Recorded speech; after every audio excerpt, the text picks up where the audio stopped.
Hi all, welcome to my channel Recipes by J.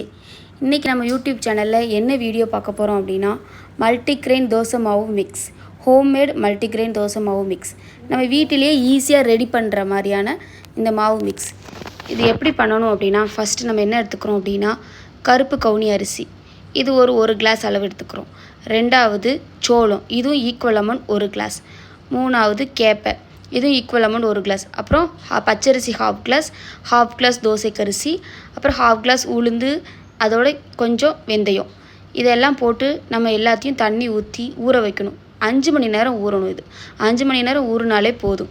அதுக்கப்புறம் என்ன பண்ணணும் அப்படின்னா மிக்ஸி ஜாரில் ஃபஸ்ட்டு உளுந்து வெந்தயம் இது ரெண்டையும் அரைச்சி ஒரு பவுலில் ஊற்றி வச்சுக்கிடணும்.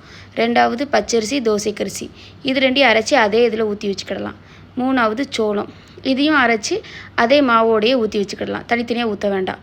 மூணாவது கருப்பு கவுனி அரிசி, அதையும் அரைச்சி ஈக்குவலாக பேஸ்ட் மாதிரி கொஞ்சம் அரைக்கணும், கொஞ்சம் கொரகொரப்பாக இருந்தால் நல்லாயிருக்கும்.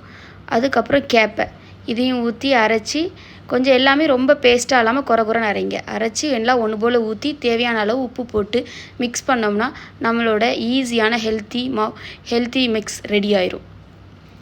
இது ஹோம்மேட் தான், மல்டிக்ரெயின் தோசை மாவு மிக்ஸ் நமக்கு இப்போ ரெடி ஆயிடுச்சு. இது ஒரு 5 மணி நேரம் ஊறுனா போதும், புளிச்சா போதும், அதுக்கு மேலே வைக்க வேண்டிய அவசியம் இல்லை. Okay, thank you. தேங்க்ஸ் ஃபார் வாட்சிங் my channel. Please share and subscribe.